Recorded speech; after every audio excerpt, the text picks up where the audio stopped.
नमस्कार दोस्तों, आप सबका स्वागत है हमारे चैनल एस्ट्रोवर्ल्ड में। अगर आपने हमारे चैनल को अब तक सब्सक्राइब नहीं किया है तो अभी सब्सक्राइब करें। दोस्तों, सबसे पहले आप इस वीडियो को लाइक कर दीजिए, क्योंकि बाद में आप लाइक करना भूल जाते हैं। तो प्लीज इस वीडियो को लाइक कर दे। तो चलिए शुरू करते हैं आज का वीडियो। कार्तिक मास की शुक्ल पक्ष की प्रतिपदा तिथि को गोवर्धन पूजा मनाया जाता है और इस दिन गोवर्धन पर्वत की पूजा होती है और साथ ही गाय बैलों का श्रृंगार भी किया जाता है, विशेषकर उनकी पूजा की जाती है। गोवर्धन पूजा द्वापर युग से ही की जा रही है और इस दिन, क्योंकि अगले दिन दिवाली के अगले दिन ही मनाया जाता है और भगवान श्री कृष्ण ने गोवर्धन पर्वत को अपने सबसे छोटी काली उंगली पर उठाकर ब्रजवासियों की रक्षा की थी और इंद्रदेव के अहंकार को तोड़ा था और उसी समय से गोवर्धन के रूप में भगवान श्री कृष्ण की पूजा होती है। तो गोवर्धन पूजा इस बार कैसे करें, कब है और गाय को क्या खिलाए। हालांकि शुभ मुहूर्त अभी दिया है, लेकिन गोवर्धन पूजा दीपावली के अगले दिन होती है और इस दिन एक छोटा सा पहाड़ है क्योंकि यहाँ पर बनाया जाता है गोबर का। और इस दिन मान्यताओं के अनुसार यमुना नदी में तो समय समय पर अपनी दिशा बदली है, लेकिन गोवर्धन पर्वत युगों से अपने एक ही स्थान पर आज भी खड़ा है। पुराणों में गोवर्धन पर्वत का वर्णन पर्वतों के राजा के रूप में किया गया है और इसे भगवान श्री कृष्ण के सबसे प्रिय बताया गया है।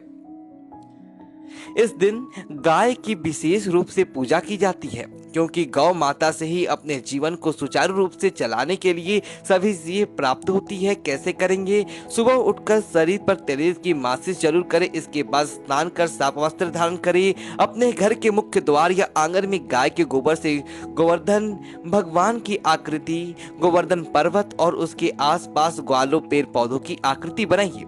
यह सब आकृति बनाने के बाद बीच में भगवान श्री कृष्ण की प्रतिमा रखकर गोवर्धन धराधर गोकुल कार विष्णु गाहु प्रदक्ष गवाह और कोटि प्रभु मंत्र का जप करके भगवान श्री कृष्ण का ध्यान करें। इसके बाद भगवान श्री कृष्ण को वहां पर एक कटोरी रखिए जो आपने बनाया है उसके नाभि में, और यहाँ पर कटोरी रखे या मिट्टी का कोई बर्तन या दीपक रख दे अच्छा वाला, और इसमें दूध दही घी नैवेद्य फल मिष्ठान पंचामृत अर्पित करें। बाद में इसे आप सभी को मिलकर प्रसाद के रूप में खाइएगा। पूजा के बाद भगवान श्री कृष्ण को मिठाई का भी पूजन के समय आप भोग लगाइए और उसे प्रसाद के रूप में ग्रहण करें। गाय बैल की पूजा करने का विधान है। गाय बैल को स्नान कराए, उनका श्रृंगार करे, उनके सिंग में घी और सिंदूर मिक्स करके लगाने का विधान है। अगर गाय बैल ना हो तो उनकी तस्वीर में भी यह पूजा आप कर सकते हैं। अंत में भगवान श्री कृष्ण की आरती करें। इस दिन गाय को, चूंकि इतने सारे उनके सजावट की जाती है, उनके गाय को अपने हाथों से गुड़ खिलाइए।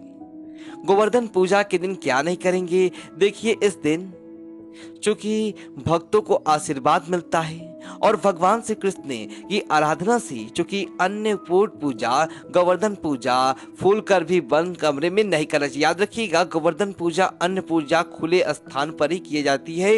इस दिन गायों की पूजा करते समय अपने इष्ट देव भगवान श्री कृष्ण की पूजा बिल्कुल करना ना भूले और अपनी करे। और चंद्रमा का दर्शन इस दिन नहीं किए जाते हैं, इसलिए भूल कर भी इस दिन चंद्रमा को मत देखिएगा। यदि आप गोवर्धन पूजा के दिन गोवर्धन पर्वत की परिक्रमा करने जाते हैं तो गंदे कपड़े पहनकर बिल्कुल भी ना करें। गोवर्धन पूजा परिवार के सभी लोगों को अलग अलग नहीं बल्कि एक ही जगह पर एक साथ इकट्ठा होकर करना चाहिए। काले या ब्लू कलर का कपड़ा नहीं पहनना चाहिए। किसी पशु पक्षी को ना तो मारे ना सताएं, खासकर गाय को बिल्कुल भी नहीं। और इस दिन भगवान श्री कृष्ण के क्रोध का नहीं सामना करना पड़ेगा। किसी पेड़ पौधे को भी काटने की मनाही होती है और आप अपने घर में प्रवेश ना करें। घर में सुख समृद्धि आएगा। भूल कर भी किसी बड़ों का अपमान ना करें, क्योंकि इस बार का शुभ मुहूर्त हमने दे दिया है। और इस समय पूजा करें, गाय को अपने हाथों से गुड़ खिलाइए और आपका सभी ग्रह बेहतर हो जाएगा और जीवन में सुख समृद्धि शांति ऐश्वर्य मिलेगा। तो हमने बहुत सिंपल तरीके में सब कुछ आपको बता दिए। अगर जानकारी अच्छी लगी तो वीडियो को